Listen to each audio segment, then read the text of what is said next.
Thank you. I will now call to order the April 19, 2022 regular board meeting of the Everett Public Schools Board of Directors to order. We will now display the closed captioning disclaimer. We're providing it for our meeting. Please note the disclaimer is now being displayed on the screen.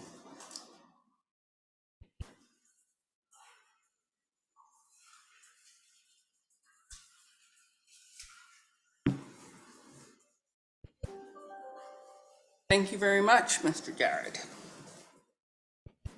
We'll start with our land acknowledgement, and Director Berg will be presenting the land acknowledgement this evening. Thank you. We respectfully acknowledge that we are on the traditional lands of the Coast Salish, Snohomish, and Tulalip peoples. We express our deepest respect and gratitude to the ancestors of this land on whose shoulders we stand. In the Everett Public Schools, we strive to create equitable outcomes and build a culture of inclusive belonging for all students, teachers, staff, and the community. Thank you very much, Director Berg. We will now stand and join me in the Pledge of Allegiance. I pledge allegiance to the flag of the United States of America and to the republic for which it stands, one nation, under God, indivisible, with liberty and justice for all.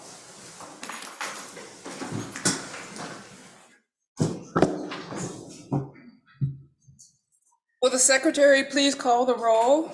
President Lassane. Present. Vice President Mitchell. Present. Director Nichols. Director Mason. Present. Director Berg. Here. Student Representative Pilch-Bassan. Present. Student Representative Colley. Thank you very much. Our first item of business is the adoption of the agenda. Dr. Salzman, would you please introduce the agenda that we have scheduled for this evening? Yes, ma'am. Thank you, Madam Chair, Board of Directors, and to the public this evening. Tonight's agenda contains the following: the Superintendents Report, a segment for board comments, a segment for public comments, a segment for routine business, a segment for information and discussion, a segment for new business, a segment for upcoming agenda items. Since publishing the agenda, the following changes were made to the agenda. Item 8.01, the Superintendent's Report. The presentation was added. Item 10.02, approval of the Personnel Report. The report was updated. Thank you. Thank you very much, Dr. Salzman. Is there a motion for the adoption of the agenda? So moved. Second. It's been moved by Director Mason and seconded by Director Mitchell to adopt the agenda for this evening. Is there any discussion? Hearing none, we'll proceed to the vote. All those in favor, please respond by saying aye. Aye.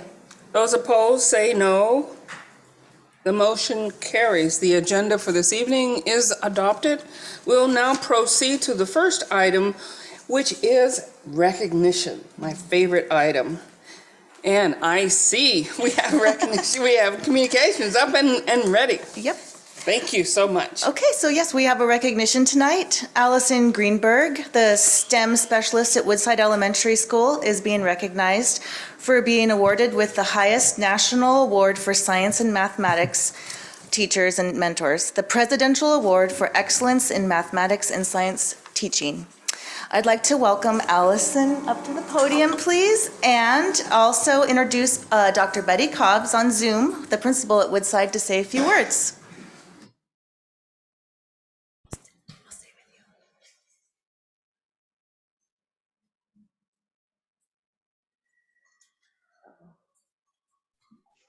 Thank you.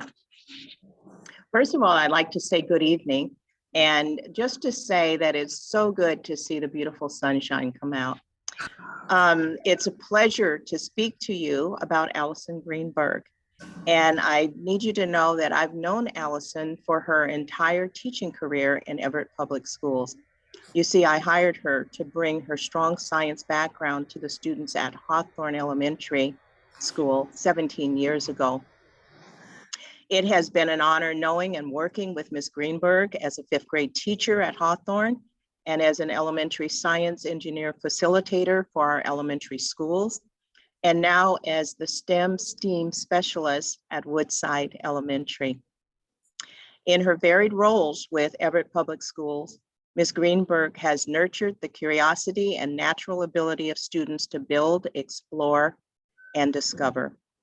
She has supported elementary teachers with science content, pedagogy, robotics, and the transition to NGSS, which is the Next Generation Science Standards.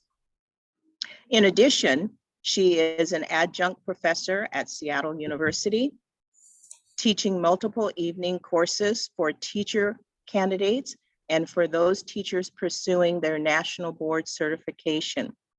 Ms. Greenberg is steadfast in her contributions to the field of science education, but her outreach to teachers throughout our district and across the state's STEM educational program is expanding the capacity for providing exemplary science education for elementary students at all levels.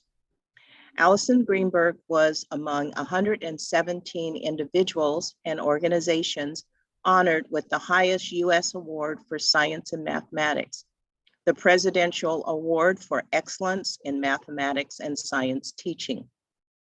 She is one of the 2 awardees representing the state of Washington to have been recognized and honored by the President of the United States, President Joe Biden. Allison, we are so proud of you and congratulations on this great accomplishment. Thank you.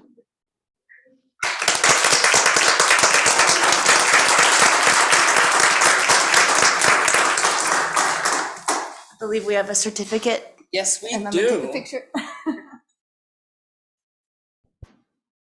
Want to say a few words? Oh, yeah. Yes, Sure. please, say something. Sure. Well, I just want to say it's been my pleasure to teach science to the students and teachers in Everett Public Schools for these past 17 years. This presidential award for me truly validates the importance of STEM in elementary education.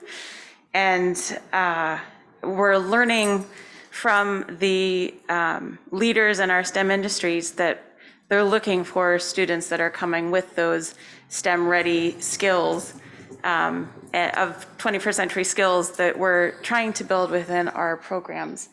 And so I feel that as we move forward, I'm hoping we could bring our STEM leaders and our science leaders together to figure out ways where we can give teachers more time to teach science and STEM in the way that we have for ELA and for math, and then also give teachers the supports and the students the ability to integrate the math and ELA into their science units. Because I found that when I was teaching science every day to students, and when I was able to do that true integration of STEM, that's when I saw the most growth with our learners.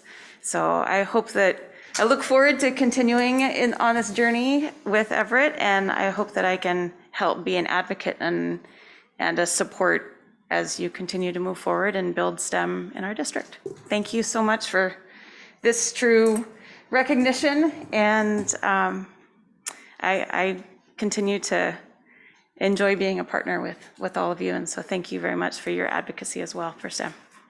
Thank you. Absolutely.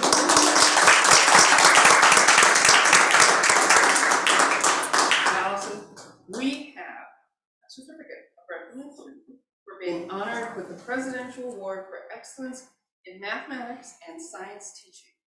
It's a pleasure to be able to give you this. Thank you so much. Absolutely. Thank you so much. Thank you. Right between the 2 of them. This sounds great. Don't be going off with the presidents. Running science and STEM, because that's what they do. They see that excellence out there, and then the president calls you. It hasn't happened yet. Thank you. Thank you so much. Congratulations. Great job.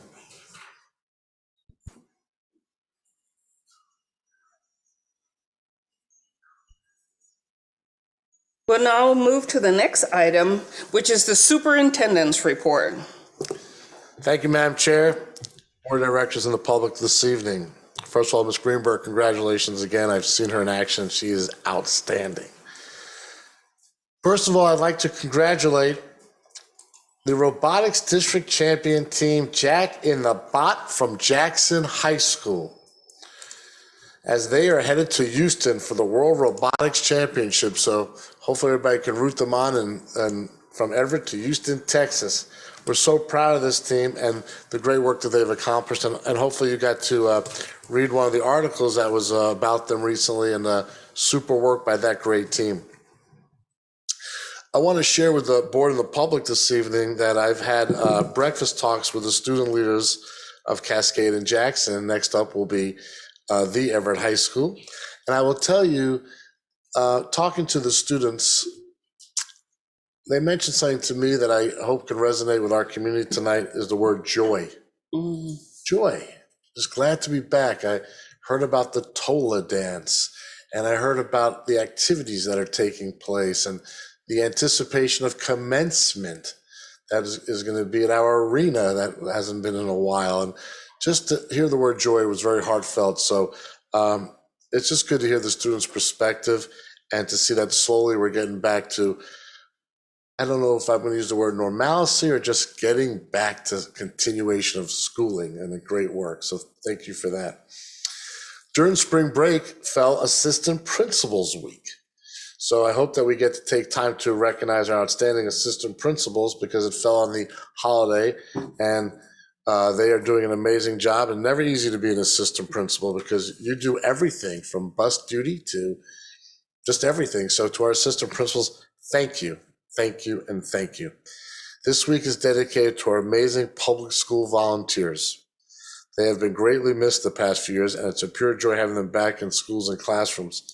I want to thank them for all their care and support as they share with students and staff.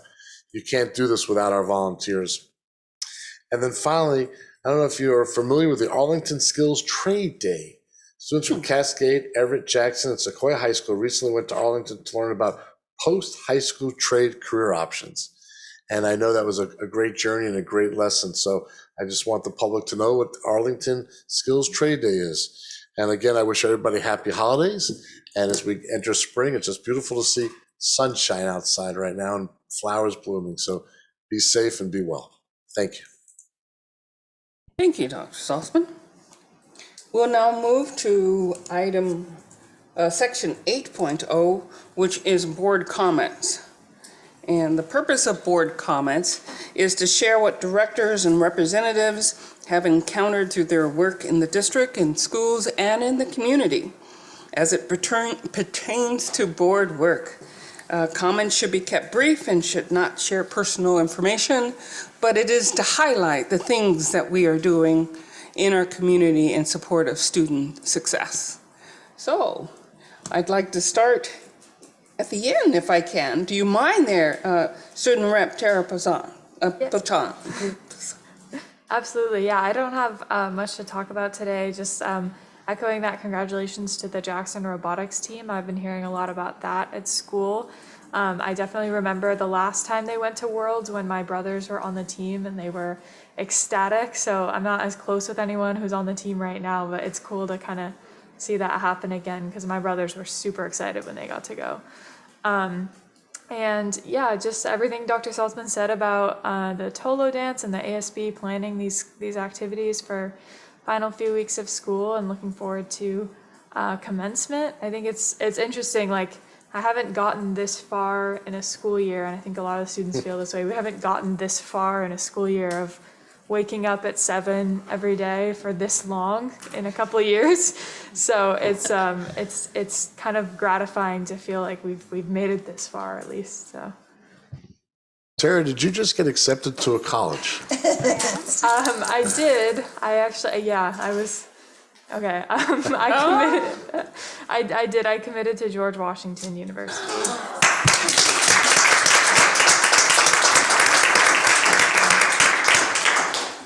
Congratulations. Congratulations.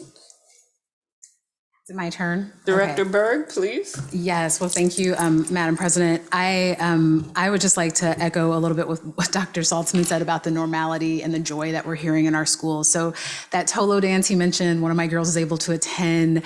Funny enough, it wasn't at all about the dance. It was about going out with friends, getting dressed up, and getting back to normal. So I can't thank our schools enough for allowing the kids to have that space, allowing our young people to have that space to be normal again. The other thing I wanted to highlight, I went to a fabulous production at Jackson High School of Working. It's going on this following weekend as well. It's an oral history by Studs Terkel. It was part of the oral history he wrote in '74. It was re-released in 2008. And I think the tagline is something like "The Extraordinary Dreams of Ordinary People." And watching our students perform the extraordinary dreams of ordinary people pretty much brought me to tears. And I would highly recommend it, not just because our kids are amazing and talented, and the productions we do across the district are just fantastic, but it's an important message right now because it really, every story that was told on that stage was a family in our district, right? We have folks who are in a variety of jobs and working in spaces, and yet they are dreaming extraordinarily with their kids, with their students that they're sending to us every day. So watching that on stage was really powerful, and I would highly recommend it. Another issue, that we have is a running start, and a little bit of good news coming out in the next 2 years. The folks in the south end of our district, our students that attend Running Start at Edmonds and Cascade will get an expanded 10-minute bus service from the south end to both Edmonds Community College as well as Cascadia Bothell, with the expansion of the Green Line Swift bus that should be within the next 2 years, and the new Orange Line. So that bus will take you from Mill Creek to Edmonds Community College at 10-minute intervals that you will be able to set your watch by. And of course, transit will be free for those under 18. So I am just really excited to get our kids connected, and I'm hoping everybody's thinking of some real positive ways to utilize this new service. And then lastly, I am, Madam President, going to say something a little bit personal, but I swear it has to do with school. I've got a kid in our district, go figure, and they're graduating and they're going to college, and she chose which college. So those of you for keeping track at home, we will officially have 3 Huskies, 2 Vikings, and of course one that will still be at Jackson High School. So she decided to go to University of Washington. So very excited for her. I'm very excited for that journey. She'll be going there with not just an Everett High School diploma, but also with a Running Start AA. And she will be attending the UW with absolutely 0 AP credits. And I'm just pointing that out because there's lots of different pathways for all of our students to get to where they belong. I love our kids that do AP, but there's absolutely a place for you in university and in a world-class university without doing AP, but doing whatever makes you happy, whole, and above all, loving to learn. So thank you for that, and thank you for all of your graciousness as I went through the college process. Congratulations on another graduate in their choice for college. That's exciting. Very exciting. Well, that's funny that you mentioned following on Dr. Salzman's joy, because 2 things that struck me about that. One is our volunteers in our school and what a critical role they play in partnering and putting on programs, both supporting in-school activities, but also supporting out-of-school activities, because this coming Saturday is the Everett High Auction, and it's back in person. And I get to go pretend like, well, it's kind of the old school gathering. And so I get to see all my friends come together from the school days, and I'm just really looking forward to it. And it does give me great joy to be able to do something like that in person. And I'll get to get dressed and all that stuff, which will be fun. And then I have to also mention, of course, the National School Board Conference, which 3 of us were able to attend. And it was just really, really good this time. I think my comment to my husband was, I can't believe how much I still learn, 8 years into this. And I just so appreciate the opportunity for the professional development, to bring new ideas back to our district, to be able to fill in gaps where I don't know as much. And there's just some really great breakout sessions, and the opportunity, a joyful opportunity to have some time with fellow directors, which we have been severely missing in the last few years. So that was good too. So thank you. Thank you, Director Mason. Director Mitchell. I also went to see Working, and I think that Director Berg eloquently said it much better than I could have. But it was just such a joy to see a musical again, really after 2.5 years. Addams Family was their last musical in the fall of 2019. And my husband wanted to see how the parents and the kids came together. And I will admit, a little personal, I had to leave because of the loss I felt.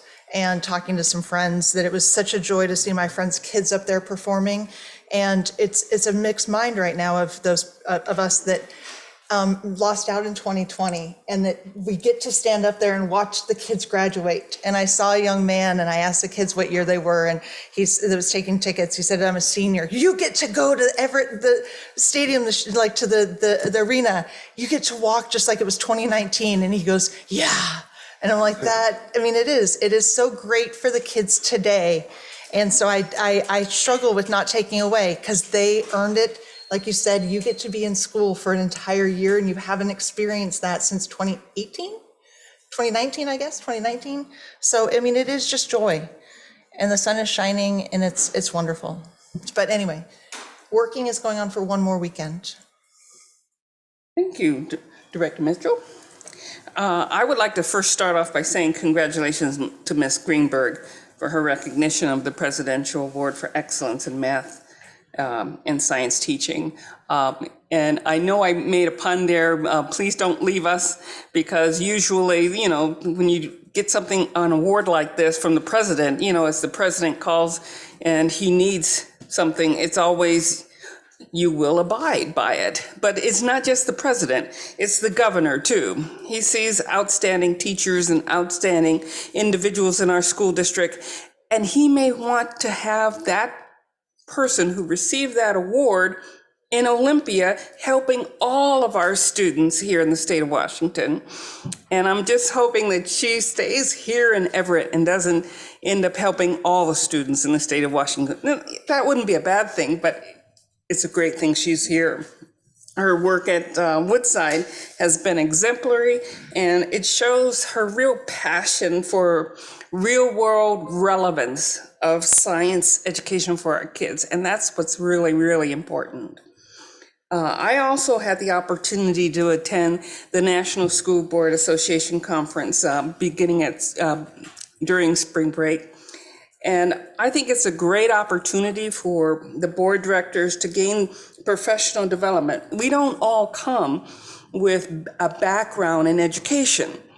We are learning, we are parents, we are administrators, we may be representatives for other things. We may have been in doing all sorts of things, but education may not have been the thing that we started off learning about. And we're learning about cutting edge innovative strategies. We're learning about education in general and how to commit ourselves better for our student body here. And that's really what's important. They highlight specific things that can help us do our job better. And I think after 2 years of seeing it on a virtual reality screen here in little boxes, it's really, really great to have that opportunity to see board of directors that we have known throughout Washington State and other states at the conference, so we can then ask the questions to them also. What are you experiencing in your district, especially these last 2 years? That's really, really very important. There were a lot of highlights in this conference. Areas of artificial intelligence and virtual reality, how to support and give additional resources to our homeless and challenged students, and how to support better in the way of arts, and especially I'm talking about music and education. And as we go through the continuing year here, I plan on speaking to quite a few administrators on how we can do better at continuing to grow our education programs here with those focuses in mind around artificial intelligence, homelessness, and support in music and arts. And I will be coming to each one of you. And I think Dr. Salzman said, it's okay, I can do that. He's already given me permission, so I plan on doing that, but it's a great opportunity and I really look forward to it. You guys are the experts out there. We're just trying to make sure that we're continuing. For example, AI, I think Director Mason said it best. Right now, it's like this level. In a couple years, it will grow to be at this level. And it's not going to stand back and wait for school districts to approach it and give us the resources that we need to give our students so that they're better prepared for it. So we need to start looking at how we can be prepared so our kids are better prepared when they graduate and go into the real world. So with that said, we'll now move on to our next item, which is public comments. The school board specifically sets aside this time during our regular board meetings to hear from our constituents. And we do this because we value public input and we want to hear and understand the perspective that you will bring. We do have a speaker online, and our first speaker online is Mr. Jeff Hackathorn. And our guest speaker will need to accept the panelist's request to join the meeting. Once you join the meeting, you will have 3 minutes to speak to the board. At the end of your 3 minutes, you will return to the attendee status to view the rest of the meeting. I would like to ask that you keep your camera on so that we can see you on our screen. The technology is set to hide non-video participants, so it makes us hard to see who's talking when the camera is off. And thank you very much. And Mr. Hackathorn, your 3 minutes are starting right now. Can you hear me okay? Yes, we do. Good evening. I have some comments about your recent trip to San Diego for the National School Board Association 2022 conference earlier this month during spring break. I understand 3 of you, board members and the superintendent, flew to San Diego, stayed at a hotel, had meals covered, and received passes to the 3-day conference. You spent $3,000 each for this weekend in San Diego, all on the taxpayers' dime, all from the general fund, the same fund that voters voted on in February to help fund nurses. Junkets to San Diego were not mentioned in your levy campaign materials. This is problematic. Other school districts did not send anyone. Seattle, Edmonds, Snohomish, Marysville, Sultan. They had better things to do with their time and with taxpayers' money. I'm sure you have some anecdotal stories to tell on what you learned, but $3,000 worth each, $12,000 total? For the same price, you could have taken a 10-week continuing education course at UW with midterms and a final. So much more could have been learned. This decision to send 4 of you to San Diego is inefficient learning on your part at best. Thankfully, Everett students learn at a much more efficient rate. You are spending about $18,000 per student per year, about 185 learning days a year. That is about $97 per day. You spent 10 times that, or $1,000 per day each for 3 days on yourselves. So I would like the 4 of you to please reimburse the general fund for the difference, $2,700 each. Now, I am just one taxpayer. I encourage you to conduct one of your community surveys. Why don't you ask a sample of parents, citizens, taxpayers, what they think of your 3-day trip to California? Was it the best use of their money in these inflationary times? I told you what I think. I would be interested in your survey results. Thank you. Thank you very much, Mr. Hackathorn. We'll now move to another resident who would like to speak to a board. And that person's name is Mr. Ed Glazer. He's an Everett resident of the district, and he's associated with firms in NAACP of Snohomish County. Mr. Glazer. Thank you. Good You evening. will also have 3 minutes, and the green light will signify the start of your time. Is it? Okay, it is going now. All right. Justice delayed is justice denied. Equity delayed is equity denied. Both of these precepts unfortunately apply and are being perpetuated by Everett Public Schools, especially at one middle school. The administration at this middle school was found to have violated district policy through their demeanor, communications, interactions with staff. This middle school administration has and continues to demonstrate overt and covert biases towards staff and students of color and their allies. Many staff have left because of behavior and racism at the school. When we of the NAACP attempted to support staff in meetings, the administration told us that we were told by administration that we, quote, "we are under no obligation to meet with you." We explained to them, "You're meeting with a staff member, not with us." We have met with many staff and administrators, an investigator, and a hearing officer, only at staff request. Recently, we were told by HR through a letter that we could no longer meet at the school. In any meeting, it would have to be after school at the CRC. We expect this was initiated by the school administration and backed by the district. Our executive board considered this letter and action on the part of Everett Public School as an impediment to building any relationship or partnership between Everett Public Schools and the NAACP of Snohomish County. A student at middle school has been and is treated in a biased, discriminatory manner. Getting her academic and especially social emotional help through her IEP has taken 3/4 of this school year. This student had a serious medical emergency at school and had to be taken to the emergency room by aid car. This student has been repeatedly targeted by this administration, as well as she and her mother being treated very disrespectfully. This is an absolute dereliction of the school's moral and educational responsibilities.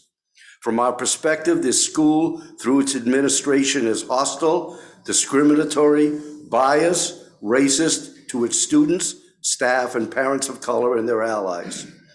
There is currently a so-called outside investigation going on. It began in October of late this year. When we ask HR as to a status, we are ignored. We will not stop advocating and supporting those in our community who ask for our assistance, as well as those who are marginalized. Through its inaction, Everett Public Schools has broken its commitment to its own core values. We of the NAACP of Snohomish County continue to value differences among peoples and treat one another with respect. We continue to act in good faith, serving others with honesty and dignity. We are community. Thank you very much, Mr. Glazer. I would like to end with silence. Thank you very much, Mr. Glazer. We appreciate your comments, and we will get back to you in written form. Thank you. Public comments are a part of our agenda for the board to listen to what has to be said or what is being said from our constituents. It is not the time for us to debate or discuss the items. The board members will not respond to individual comments, but each person will receive a written comment in the mail from the board. Thank you very much.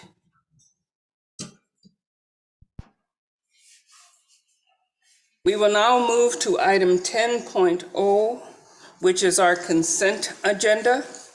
Dr. Salzman, would you provide an introduction to the consent agenda? Yes, thank you, Madam Chair, Board of Directors, and the public this evening. The consent agenda is as follows. It includes repetitive business items such as meeting minutes, personnel actions, expense vouchers, surplus lists, gifts, grants, and recurring contracts. Sometimes it includes items that occur less frequently but are of a routine business nature. These items are usually reviewed by the board in the Friday report, 1 or more weeks before the board meeting. This gives directors time to ask staff questions or to consider a discussion about the policy implications of those items. The board votes on the consent agenda in a single motion. By its definition, a consent agenda is not debatable. In the case of this consent agenda, the superintendent's office received no questions regarding the consent agenda. The consent agenda is presented as published for board approval. Thank you very much, Dr. Salzman. A motion to adopt the consent agenda is now in order. Move to adopt. I'll second.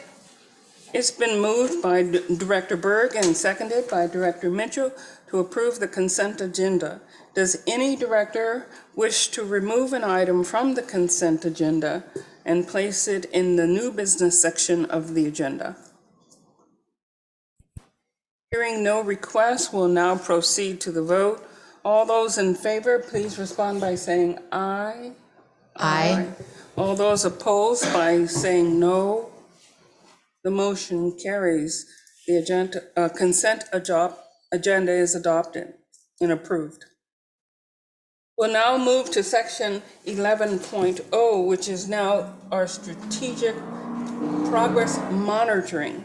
There are no strategic progress monitoring reports scheduled for this meeting this evening. Moving to the next item, which is information and discussion. The first item in that section is to review the draft capital facility plans for 2022-27. And Mr. Mike Gunn is already at the podium to begin that presentation. Thank you.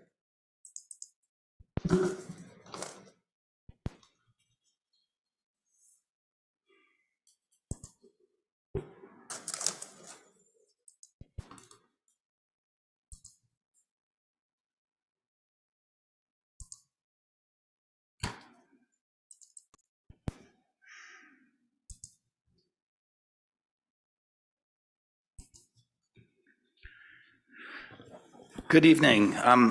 Tonight I'm going to provide you with a preview of a draft capital facilities plan that we will ultimately be presenting to you for approval in August. We update this capital facilities plan every 2 years, and this is the second year in that cycle. So this is the year that we're updating the capital facilities plan. It turns out that all 5 of the sitting board members were on the board 2 years ago when we last reviewed this. So you should all have, I think, a pretty good understanding of what a capital facilities plan is and how it's used.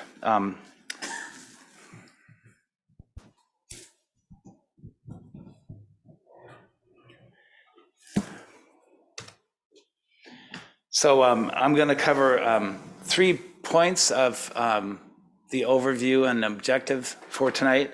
The first thing is to make sure that you understand the key topics around the capital facilities plan process currently underway.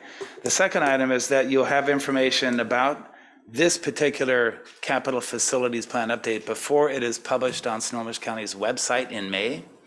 And then also you will have an opportunity for comments and questions before we bring it to you for approval in August.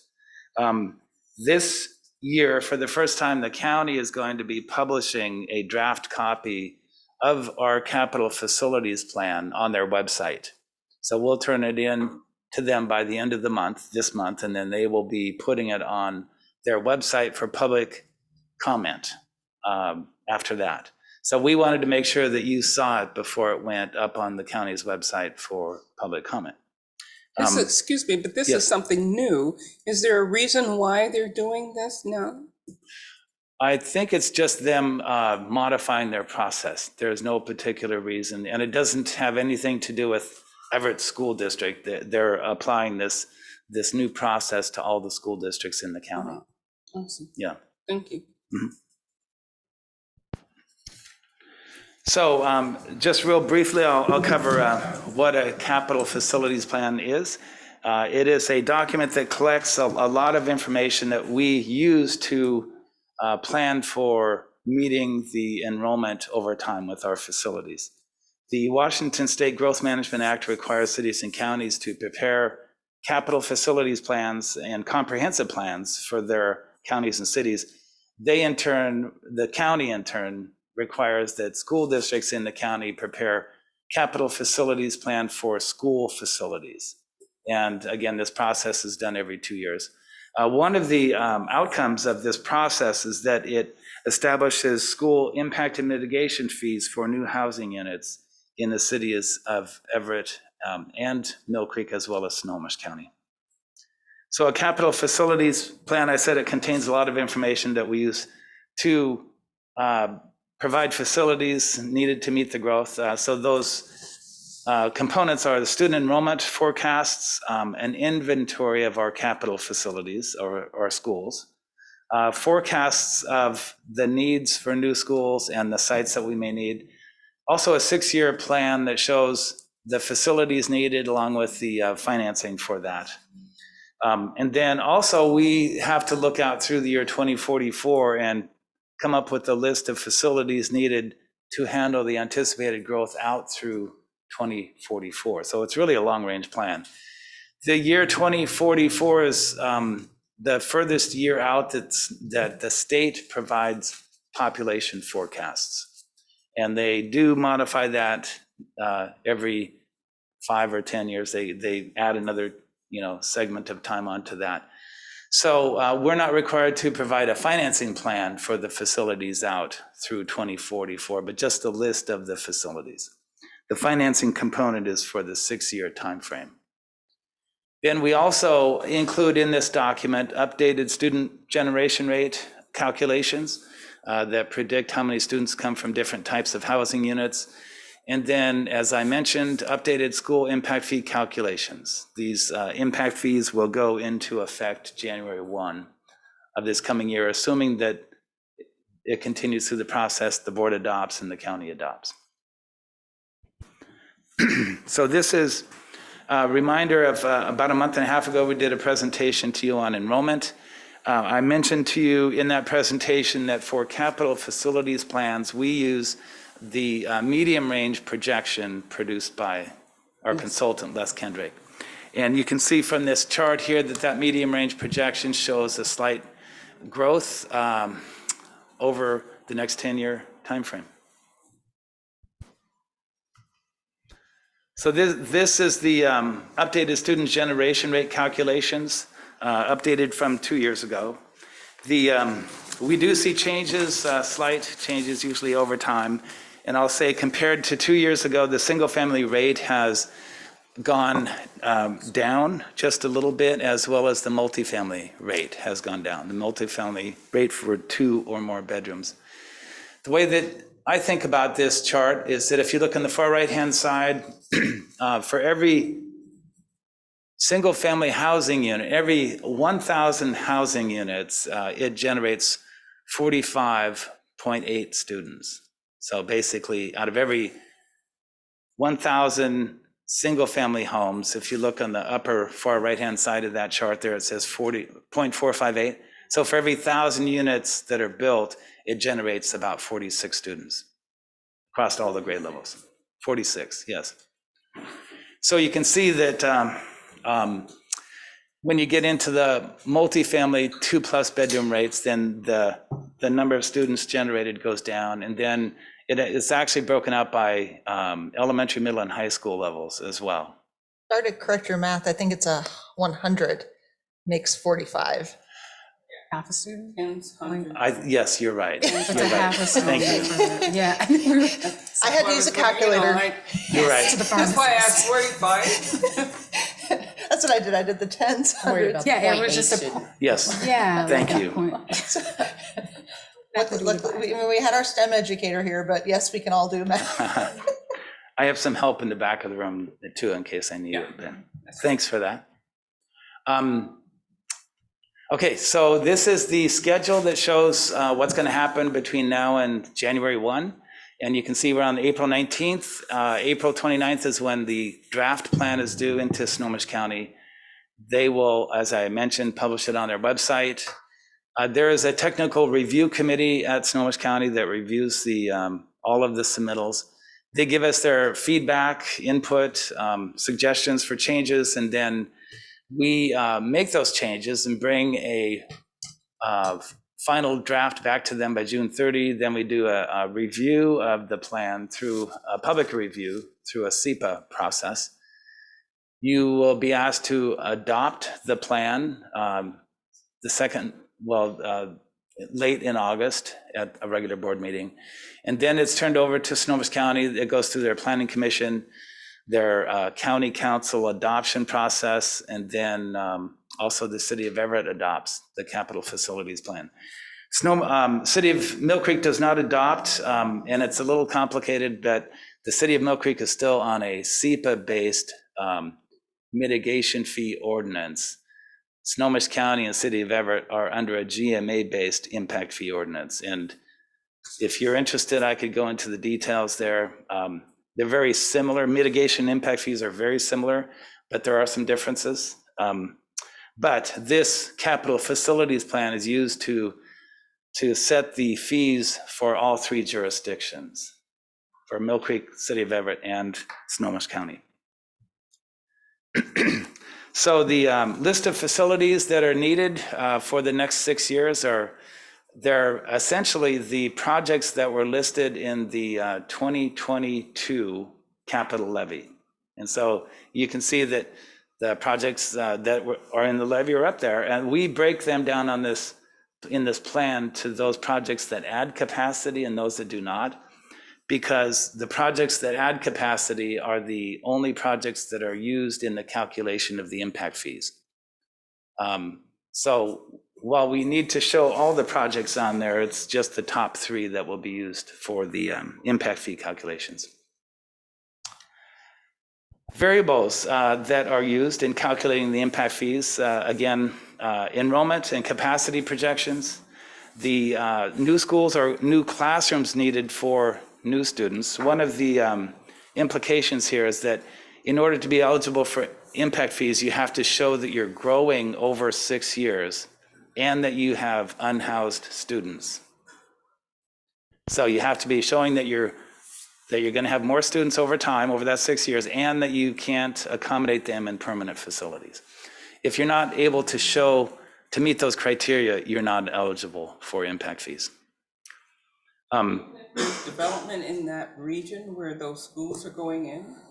Right, if you have capacity, system-wide capacity at a grade level, you're not eligible to include projects at that grade level in the calculation of impact fees.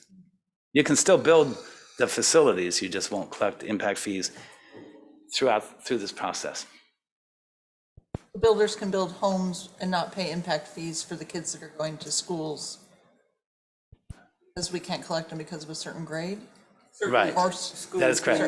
Once I get through this, what you're going to see is the fees are going to be a little bit higher than last year. We're still only collecting for projects at the elementary school level. If you look at the prior slide here, those projects on the top, those first 3 bullets, those 3 projects determine our impact fees. So there's no middle or high school projects in the calculation of these impact fees at this time. And it's very similar to what it was last time, 2 years ago. 4 years ago, we had an impact fee that was used, that used high school and elementary school space, and it was a lot higher. Okay, so the variables, along with enrollment and capacities, new schools or classrooms, the costs of constructing the facilities and buying the properties, as well as the student generation rates for new residential units. And then also in the formula, it provides a credit to the homeowners to the extent that we are eligible for school construction assistance funds, as well as future property taxes to be paid by the property owners. I'm explaining a lot of this information. It's all contained in the capital facilities plan, fairly complicated formulas, but they're set by the Growth Management Act, by the state legislature in the Growth Management Act. And then one final mention about a variable is that the Snohomish County Impact Fee Ordinance requires that after we go through all these formulas and variables to calculate the impact fees, that we reduce it by 50%. So all of the fees are cut in half before they're applied to the housing developments. And that is to remove the uncertainties around the whole formula process and it was put in the Snohomish County Impact Fee Ordinance many years ago, probably 20 years ago or so. All right, so the financial implications of the impact fees to us is that over the last 10 years, about 3.7% of our entire capital fund revenues have come from impact and mitigation fees, 12.6 million out of 342 million. So it gives you an idea of over time what it's meant to us. And then also, one final comment is that these impact fees must be spent on projects that increase capacity for students in our schools. So we cannot use this to build a transportation facility or to do a remodel of a school. It has to be spent on adding capacity at a school. This chart here shows the current fees, and I wanted to show you this first because the next slide is going to show you what the proposed fees are. We actually don't know what the proposed fees of the other school districts are going to be. We'll know that after they turn in their plan at the end of the month to Snohomish County. So, but right now, the single-family impact fee rate for Everett is $5,358, set just over a year ago, and it's good through the end of this year. Multifamily 2 or more bedrooms is $3,010 in our district. And you can see it goes from a high of, with North Shore, of $17,080 down to $0. The zeros, again, are those districts very likely that weren't showing growth over the 6-year timeframe of the plan, or that already has more capacity than they need to house those students, so they don't have unhoused students. So just before I go to the next slide, I'm going to mention that both of these fees are going up to between around $800 or $900 each, our school district's fees. So we do know what ours are going to be proposed at. And so I just thought I'd mention that. Their single family rate is $6,286. The multifamily 0 to 1 bedroom rates statistically produce so few students that, and I think I do have my math, I think for 100 units, I think it generates about 1 student. And then for the multifamily with 2 or more bedrooms, the fees are the proposed fees starting January 1 would be $3,834. Again, these reflect a 50% discount. So they were twice those numbers before we applied the discount. They'll go into effect January 1, and a question that may come up, and I'll answer it right away, is that bottom bullet there. Impact fees are assessed when the applications are complete. So when the developers have a complete application for the development into the permitting agency, that's when they assess the fees, and then they're actually paid or collected by the county and then turned over to us when the building permits are issued. So with that, complete my presentation and answer any questions that you might have. Directors, are there any questions? Well, I just have a question about that, the difference in the districts. So like that 17,000 that they can collect, that per single family home, because they have so much need? Am I understanding that correctly? Capacity need? That's a good question. The fees that you see there for North Shore, $17,080, those are up that high because it's very likely that they have construction, new schools needed at a number of grade levels. And I'll give you an example. 4 years ago, we had impact fees up over $14,000 for the single family rate. And that was when we were over capacity and had growth at the high school and the elementary levels. Mm-hmm. So we were up near where North Shore is right now 4 years ago. But because we've stabilized our high schools. Yes. Elementary schools are not stable, but middle schools, it's because of our sort of stability with some need. That's why our number is significantly lower. Right. It's because we've dropped the high school new construction off of the calculation of the impact fees. And it wasn't only just the redistribution of high school enrollment. It was COVID that hit, as well as generally the trends are going down. They're not going up as high as fast at all grade levels. And I'm just going to channel Andrew right now if I can, because to me it sounds backwards that it's like that they pay less because of this versus the when they break like big, huge acreage in the south end. Because years ago, then the master builders came to me and just said, you charge so much for impact fees. Why are we not building more schools? And I said, because your impact fees don't build a school. Where in some states it is. If you put in that many houses, a new school will get built. And so it just seems like that it just seems backwards, because now we don't have need, but houses get built and very little comes into our coffers for those future students who are going to come in. Not that we don't have that we've got the space, but it just seems, I mean, I know your team does a really great job of what's being built, but it just seems that, you build now, it's going to be cheaper. You build 4 years ago, it's more expensive, but still there's not enough money to build a school. That's right. We are very aggressive when it comes to trying to maximize the formulas and our plan to get as high impact fees as we can, but just realize that the state legislature has set the formulas in the Growth Management Act. And so, and then also that 50% reduction right there it cuts the fees in half. Yeah. Yeah. And that's I was channeling Andrew, because it just doesn't make sense. Yeah. For how are we supposed to build schools for all the kids that the houses that bring kids to us? So thank you. That's nothing you can answer. Any other questions, Director? Good.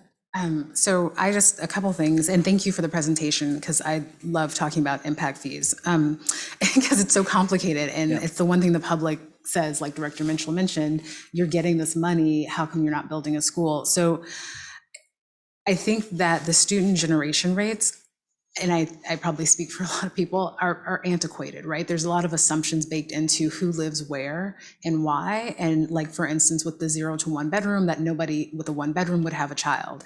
And we know that that's simply not the case, because if you look at inflation and you look at our market and our tight housing market, you have some 1 bedrooms with 2 and 3 kids. And so I'm just pointing that out so that we understand that, like, it's not, that's just sort of artificial and not maybe how life is lived. And I don't know, I know this body can't do anything about it, but it also, we kind of get hit for, why aren't you guys doing more stuff?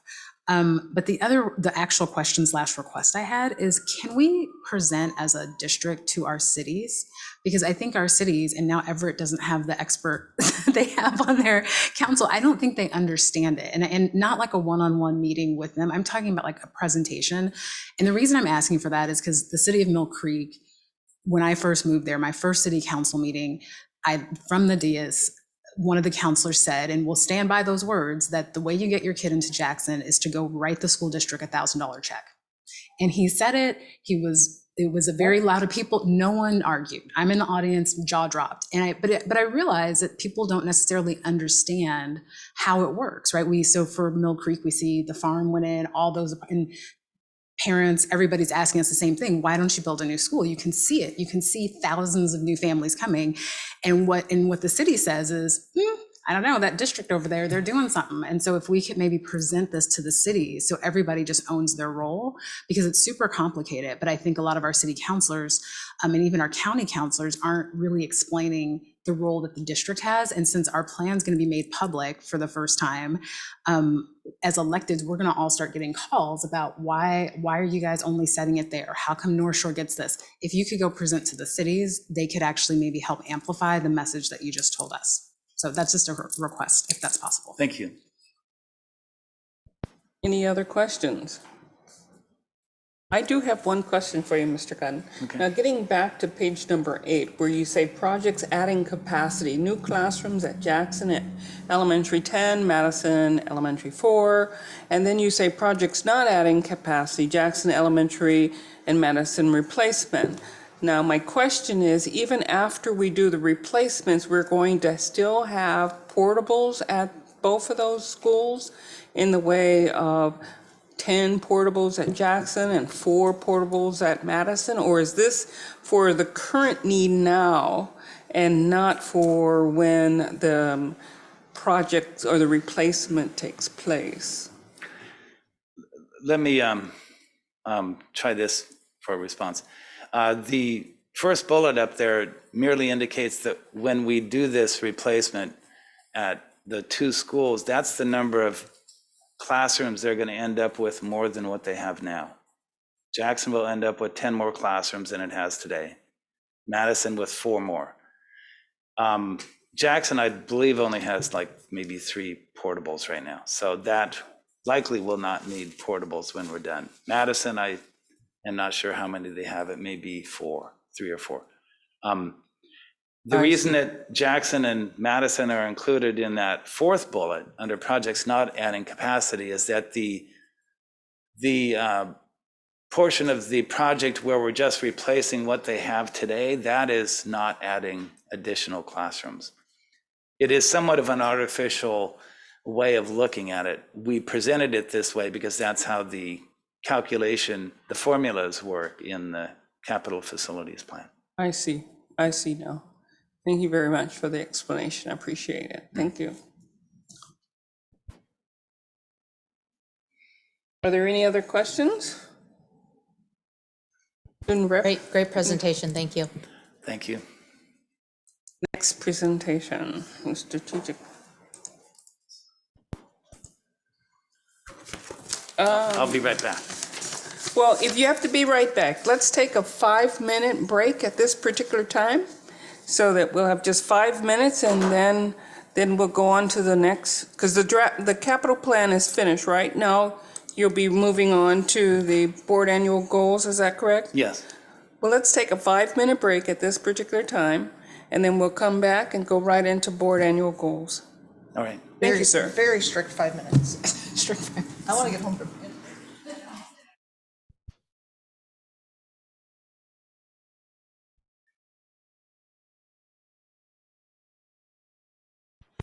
Much. We're now back with Mr. Gunn. He's going to give us a board annual goals presentation. Mr. Gunn.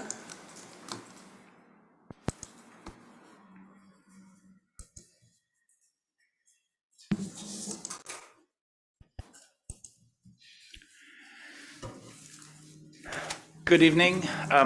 Tonight I'm presenting to you for your consideration a draft board annual mid-year goals report for 2021-22. These goals are the board's own goals selected by the board itself last August and are based on standards provided by WASDA to help school boards understand and apply common principles of good governance. This report was prepared for your consideration by the executive cabinet and the superintendent, and while this report reflects the work of the board, it also reflects the work of the superintendent and the staff that help carry out the work of the board. The key concept to understand here is that much of the work that you have set out for yourselves in the goal set that you approved in August is carried out either on your behalf or under your policy level guidance and direction, or with the assistance of the superintendent and a whole cast of support staff. Two of the most important processes reflected in this mid-year progress report. The first one is the instructional review process. This started in October, went through 28 schools, all the way lasted through December. And this is, as you all know, it's where the data about student performance is shared. There are classroom walks, debriefs about the information, and some preliminary action planning resulting from the process. That's the first big item that you'll see reflected in the goals progress report. The second item is the strategic initiative process this year. So the IR process went through December. The strategic initiative process started the reports to the board, and the special board meeting started up in January and went January, February, March, and April. And the last of the 4, the 4th of 4 is actually next week for you. So these provide you information and updates about the initiatives currently underway, and also where you were provided opportunities to be engaged in the work as well. So having said that, I'll make just a few more brief comments. In addition to the instructional review and the strategic initiative processes this year, the board has continued with an aggressive program of monitoring the work of the district and the superintendent through board reports, study sessions, and presentations. We have also been responsive to the social, emotional, health, safety, cultural competency, equity, diversity, and inclusion of our students and staff. We are focusing intently on family engagement through our Let's Connect sessions, and we're also continuing to maintain a very solid financial foundation to keep up our instructional and support programs. Truly a success story in these uncertain times. We have also kept our program of advocacy with legislators to take actions in support of the legislative process.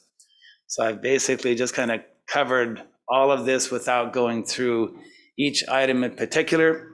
The progress on each of these goals is reflected by a color in a circle, and there are 3 choices, but as you can see, all of these are green, indicating that the work is on track for completion this year, at this point in time. This is an interim report for the year. The final report, again, is presented to you typically in August, and then at your workshop, and then usually it's maybe some minor adjustments made if needed, and then approved later in August at a regular board meeting. That's the usual process. So with that, I'll step back from the microphone and give you an opportunity to make comments and talk about changes if needed to the report. Directors. I'll start. I'm a little bit confused about the green. So, and I think, maybe something even to consider at our summer workshop is to talk about aligning how we do this more with like the strategic plan, like on track versus, because I look at green and I feel like that we've met that goal is what I felt like that's always meant. It has meant in the past. And so, at the end of the year, the goal really is to have all greens. But mid-year, I feel like I should see quite a bit of yellow in there because, for example, we've only had one superintendent review and we have another one scheduled for May. And so I guess I'm kind of confused on what the green means. It seems to have shifted a little bit in my mind, but I'm not sure if other directors feel that or. Other directors? Well, I saw the green. I think I sense the shift too, because to me, green means done. But then when I read on track means that it's still in process. But I struggle with that difference between in process being not done. So in green meaning done. So I struggle, but I don't know if that wording changed on the form or if it had always been there. Actually, I think it was a year ago that we added the description in the parenthetical there. If you look at right up here where it says green equals on track for completion this year. Prior to a year ago, we were using the colors, but there was no explanation of what they meant.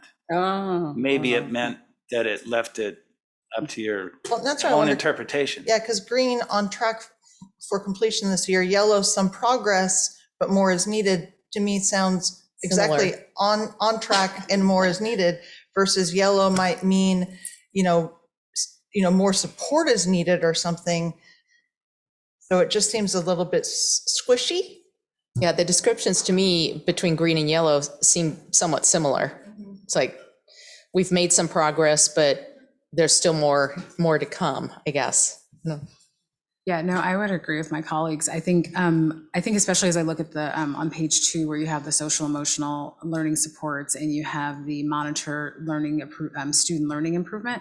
I mean, those are things that I think we absolutely are doing it and we're doing a fantastic job, but we can't at any point say, yep, we've done it. We solved all the social emotional issues that our kids and our staff and everybody is having. And so I also think that, at least for as long as I've been on the board, I've never seen us put something on one of these reports that would be read.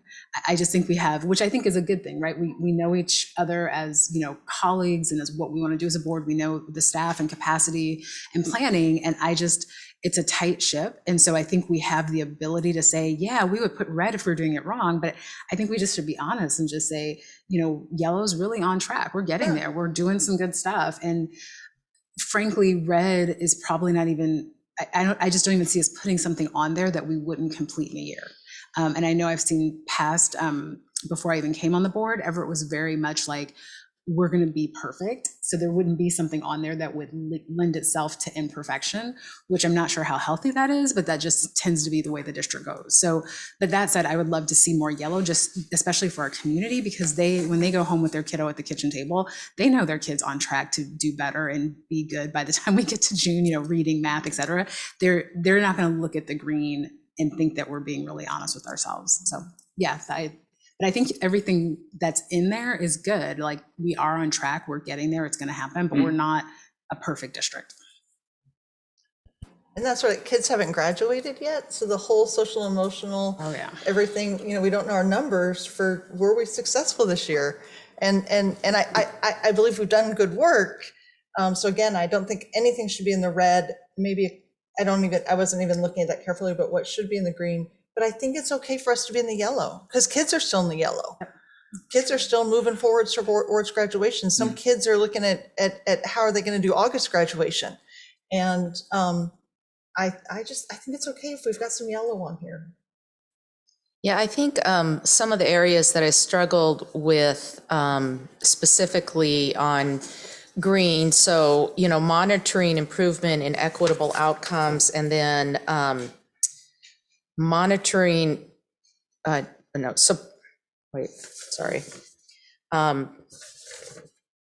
Superintendent's performance. Well, yeah, there's that, but more about, monitoring learning, because part of it is we're just like lacking data right now. Any kind of comparative data that helps us understand, as a district, are we moving, in what direction? And so we used the iReady, which was helpful, but some of that is just kind of a lack of what we have access to right now. It's just, coming out of the past 2 years. And so that's, to me, kind of been a bit of a struggle. And then I think the only other comment I have of substance in terms of where we are is it's the same one I always struggle with. What does community engagement really look like for a board? So I think that we have done a great job. The district's done an amazing job of supporting engagement with families and providing information to our community and all the updates to the website. As a team up here on the dais, I feel like we haven't had as many opportunities to do some of that, to listen to our constituents, to hear what they have to say. You get the 3 minutes, or you can send an email, but that's a lot different than doing stuff live. And some of that might just be because of the pandemic, but I always feel like that's a hard one to get our hands around, about how do we do that as a team, or even as individuals with our schools and things like that. And so I feel like we haven't quite figured that one out yet. I would agree with Director Mason, because at one particular time, what we had at the individual schools, we had the board there who would actually engage and talk with parents who came out to the school on that family engagement night. I mean, yes, it had to do with, transportation, or it had to do with some issue. And I look at that as board engagement, with the community. Because I can also input individually. We may all individually engage with our public. I mean, every time I walk into a grocery store, I can't get out in half an hour, but that's a good thing, because I have the opportunity to talk with somebody and I get to find out what's on their mind. But as a board, when we had those community engagement things, and we went to Everett High School and we went to Jackson High School, and we sat in the cafeteria around a table and we talked to people, I look at that as board engagement. And I look at the district has done a fabulous job with Let's Connect. And it's also great to be able to go in there too, and then somebody say, oh, I saw you on that social media, and then send me an email. That's even fantastic, to be able to see that and do that. That's another board engagement. But and that might be an individual engagement, but as a board, what I'm looking at is how can we do more of those board engagements where we actually go to the cafeteria and sit and talk to teams of families that come and go. That would be fantastic. Can I push back on that just a little bit? Because if I remember correctly, some of those, I think the only event that was actually authentic, that people really came to listen to us, was Jackson looking at high school boundaries, and then Woodside with all the was growth. But I believe when we sat in the schools talking about what's happening with growth and development, what's some of the sessions, we'd have those listening sessions, I think it was a lot of staff work inviting people to those meetings. And so it wasn't authentic because I didn't feel like people wanted to come and talk to us. It was a lot of cajoling.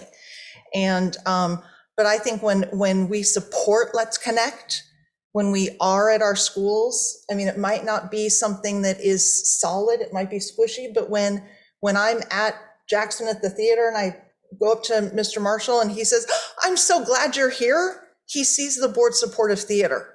And when I took the day off and went with Larry and a bunch of us volunteered in schools, they see us and people know they can call us and email us. So it might not be an event, but we support the district staff doing Let's Connect. We support the district employees being out there. And so it might not be us being out there, but it's us supporting them being out there. And then we are out there where we are. April spends a lot of time in her community. Caroline spends a lot of time in her community. You spend a lot of time in your community. So that might not be structured, but we're out representing the board with every conversation we have. And we allow the district to do the work of this district staff to do the work of making sure that everybody knows what's happening. A little bit squishier, but I kind of like the authentic stuff, like Woodside when they really came and I agree. complained at us. Well, That was so good. one thing that I was thinking of, and I didn't put it in my official notes here, but I'll mention it now. I went through and I did a little tally of the action words in your goal set. So you have 15 goals here. I can say that you used the word monitor 4 times. That was by and large the most often used verb that you have in your goals. Also, support was used twice, establish was used twice, and then the rest of them were used once. And just real quick, it was enhance, revise, advance, advocate, evaluate, and review.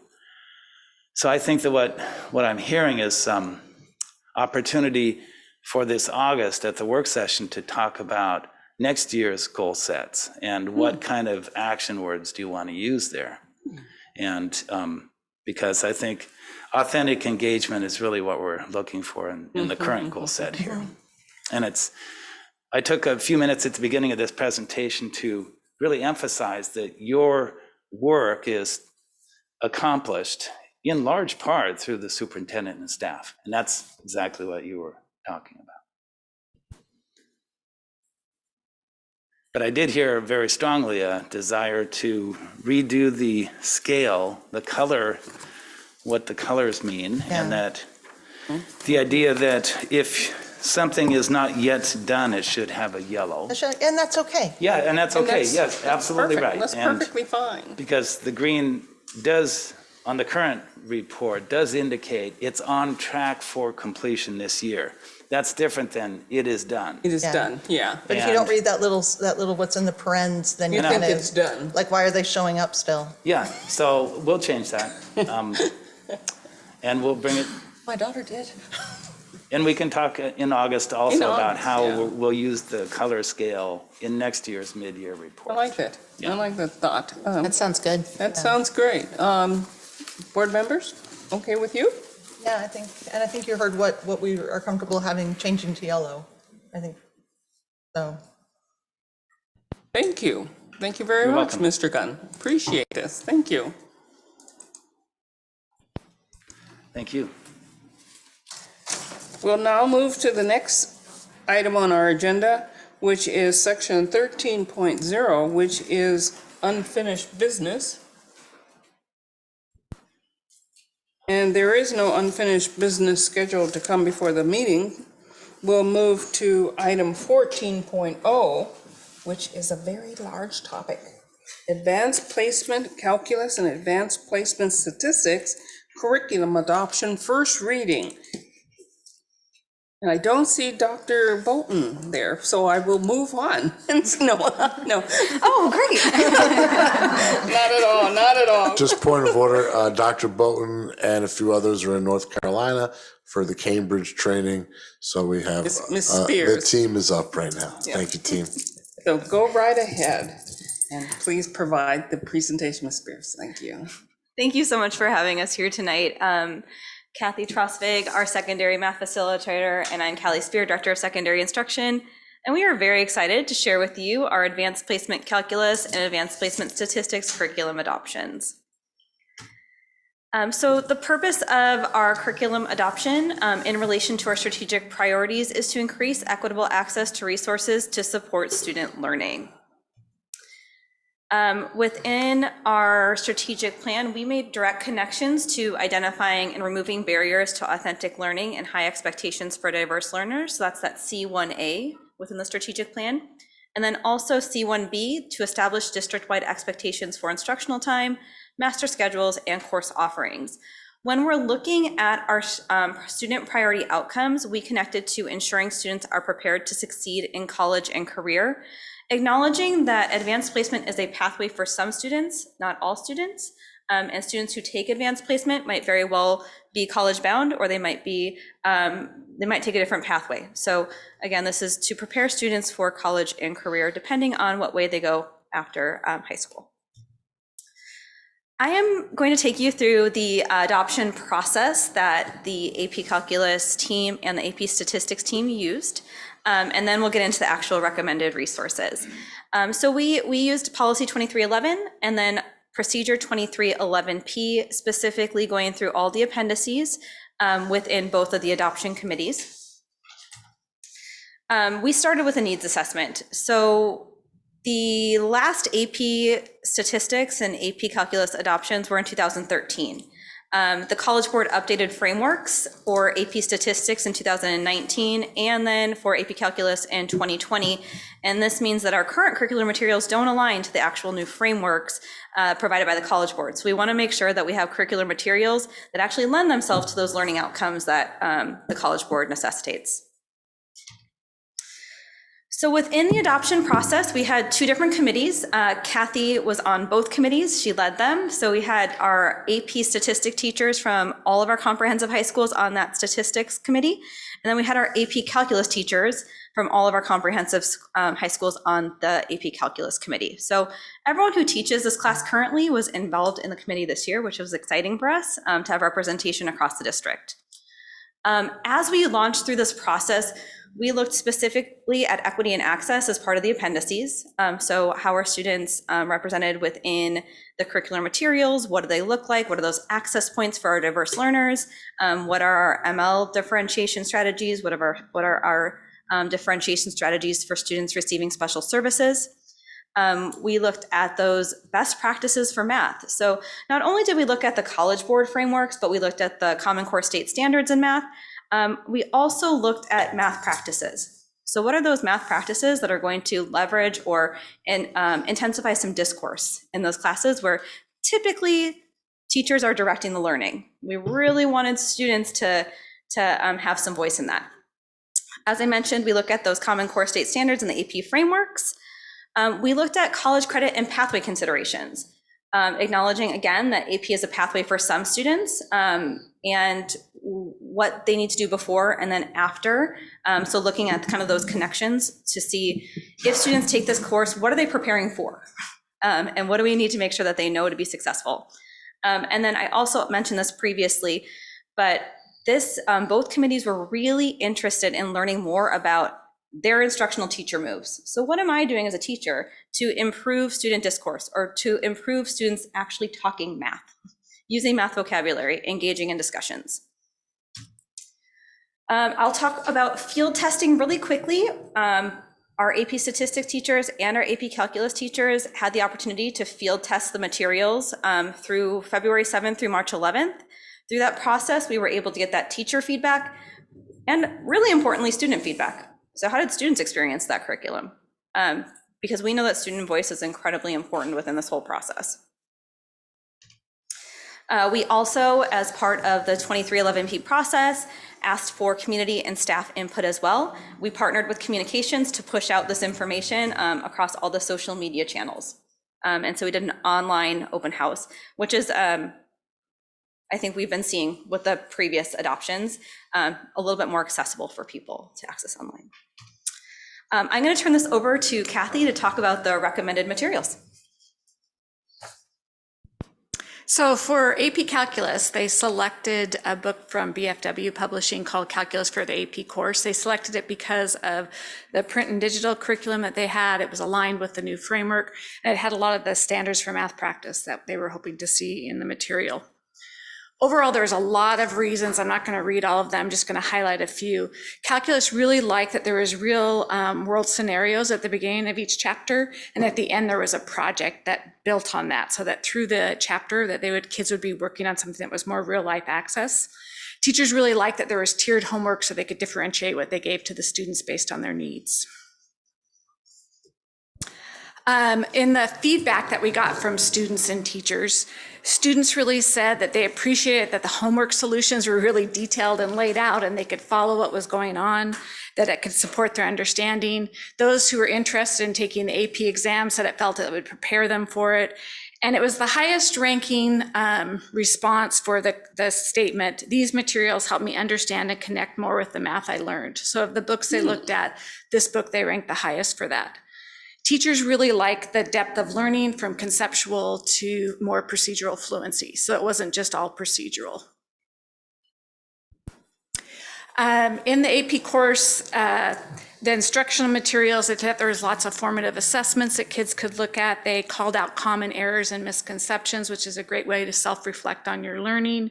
And they thought it provided extensions as well as supports for students that would be helpful for them in completing this course. In the area of test prep for those kids who are taking the AP test, or for kids even just taking the assessments at the end of this course, both students and teachers really appreciated the different opportunities they had. There was whole tests to take, there was common problems to do, there's some skill builders. They found that each chapter really did a good review and made kids feel like they were successful. And also with the online and digital material, it's really necessary nowadays to have good online and digital materials. And the students appreciated there's a ton of review videos that they can watch. Kids nowadays learn visually, like YouTube. They really appreciated that and thought that was better than just reading examples in a book. The teachers like that there's Desmos in there because we've been using Desmos all through the pandemic, and they like the activities that allow for kids to experience math in a different way. AP Statistics went with the same publisher, BFW, and so you'll see that there's a lot of similar formats of what you see in both books, which is kind of nice. So AP Statistics went with the book, The Practice of Statistics for AP Exam, updated edition. It again has print and digital curriculum. It is again aligned with the new framework and also has the math practices in them. Again, there's a number of reasons why that kind of stood out. And again, I'm just going to hit a couple. One is they really liked the Strive for 5 guidebook. They thought it was a nice extra support, and way more projects and activities than they've seen in their current edition of this book. So that they thought that, again, the kids would have more real world applications with statistics. It really is something that we use every day, and they thought that was really helpful, and the kids seemed to appreciate it. In the survey, the students ranked this the highest in 4 of the 7 categories. They love that there's challenging problems, believe it or not. They selected that as something that was important. And they felt that they did more of the talking when they were using this book than they did with the other 2 books that they looked at. Teachers liked that the way you could assign some online homework would help engage students with the math. And they actually ranked this book the highest in all 14 categories of the survey that they used for this. Assessments. Both books have tons of assessment banks that they can choose and select and assign in a variety of ways. There's some self-reflection for kids to kind of think about what have they learned and how do they judge themselves, kind of rate themselves on that. So they were really excited about the assessment opportunities. Again, for those kids who are preparing for the AP test, there's some free response questions and some ways that kids can complete several practice tests for the kids going down that pathway. The material online, again, was really good. They thought that there was a big resource or bank of resources that they could use. The videos, again, they appreciated there was lots of options. The students say that the technology helped them work through the problems, is what they reflected on in their statements.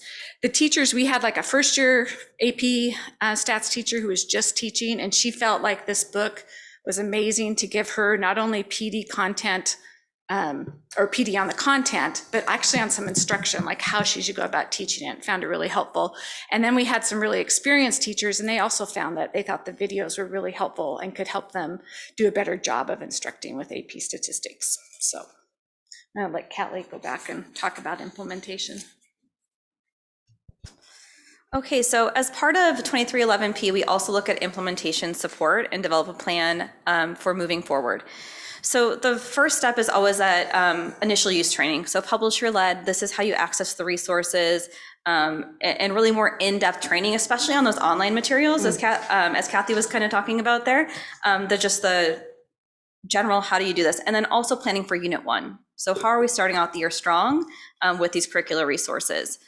As I mentioned before, we also are looking for these teachers to get additional professional development around that student discourse and sense making. And that's a connection I think you might have heard to some of that science work earlier too. Sense making is a big part of a lot of our science and STEM work. So math and STEM connect really well right there.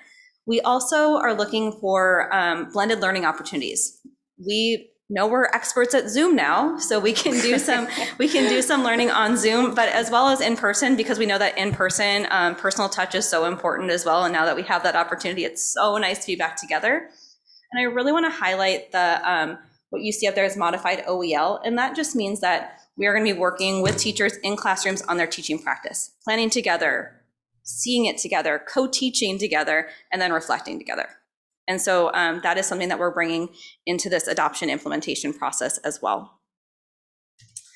And then again, just to highlight that priority outcome alignment and ensuring students are prepared to succeed in college and career.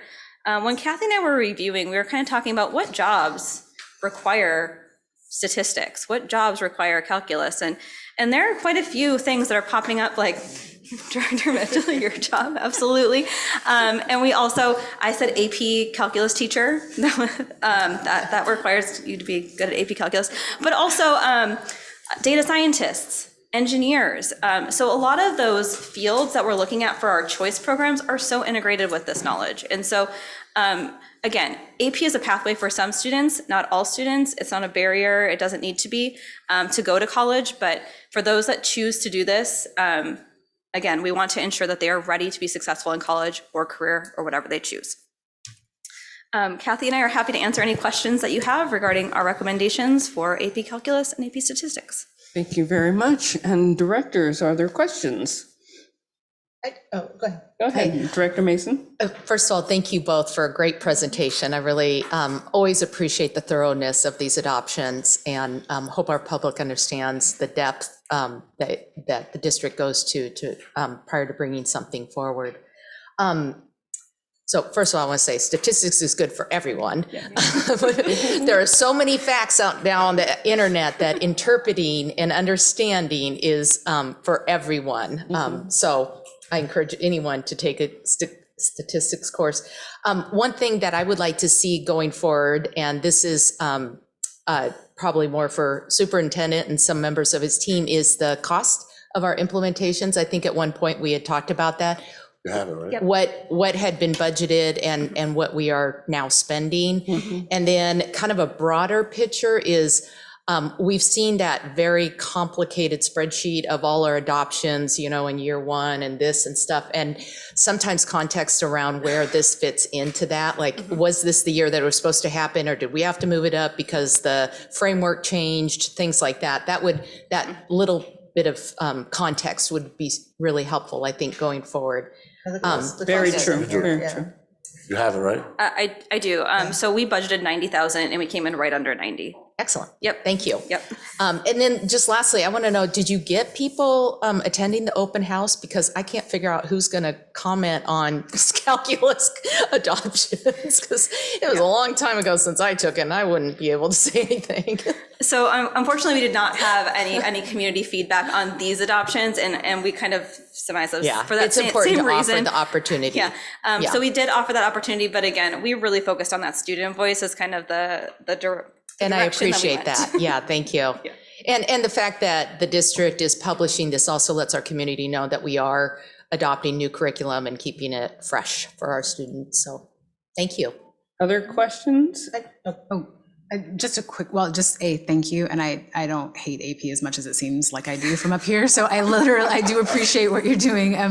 But I was just going to ask you, was there allowance or room for parents to be on the committee, the adoption committee? And I realized to Director Mason's point, it's probably, most of us would be like, that's a punishment and not a good thing. But were parents given the opportunity to sit in? And Kathy, you can speak to this.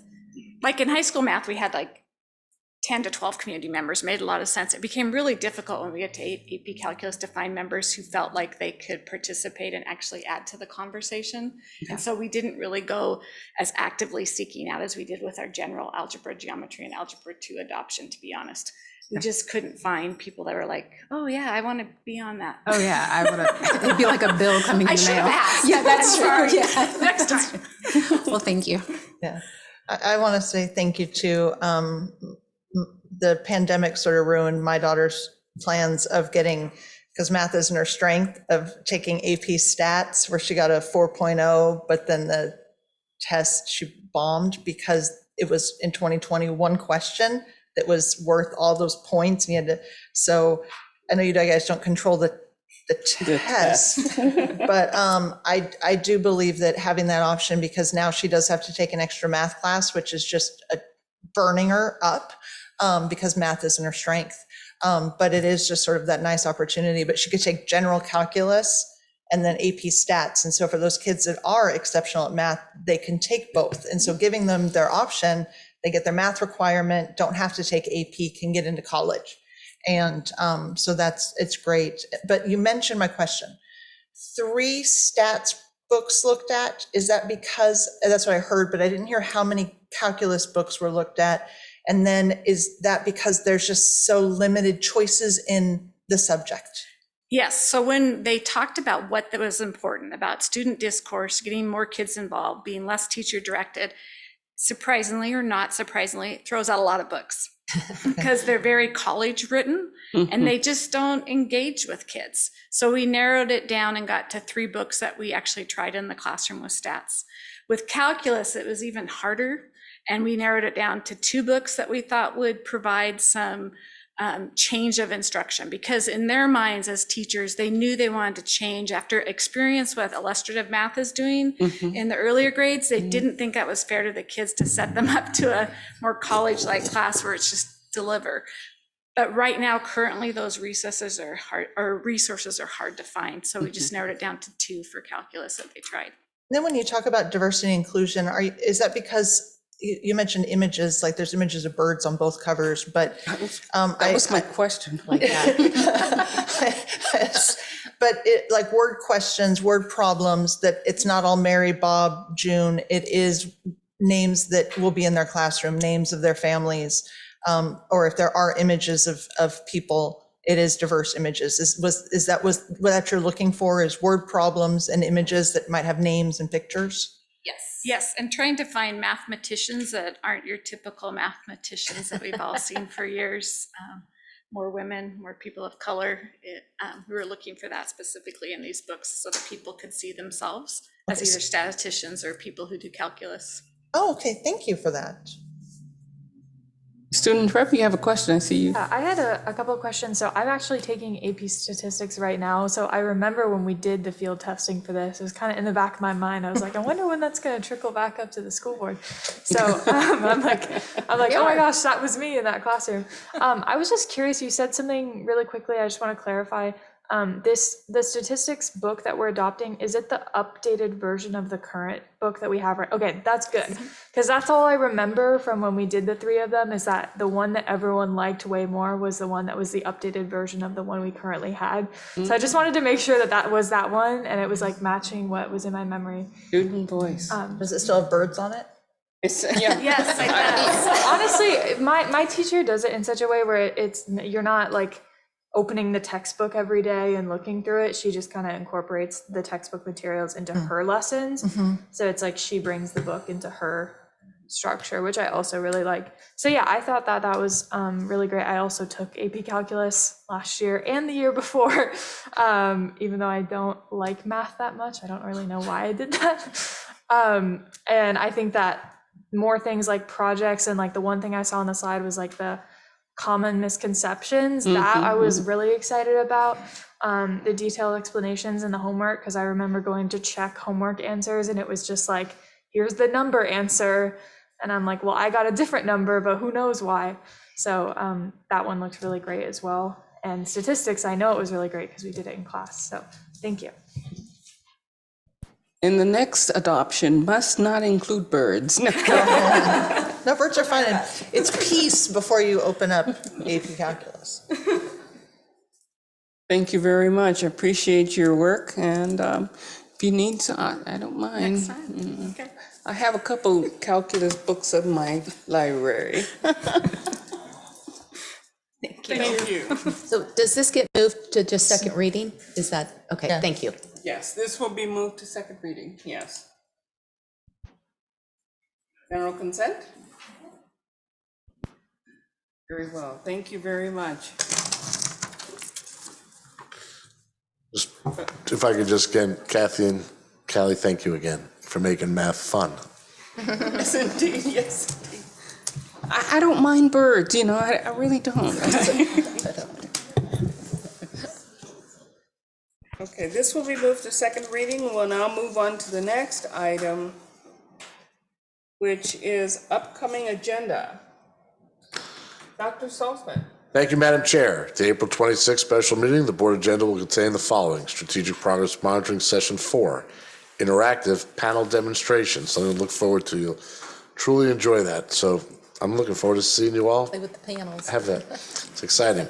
At the May 10th, 2022 meeting, the board agenda will contain the following: recognition of the NAESP Award, ASB budget presentations, AP Calculus Statistics Adoption second reading, March financial report, the graduation waiver, and authorization to issue contracts. Thank you. We'll now move to section 16.0, which is executive closed session. There are no meetings scheduled for this meeting. So we'll now move to section 17.0, which is adjournment. This concludes the business scheduled to come before the board during this meeting. This meeting is now adjourned. Thank you. Thank you.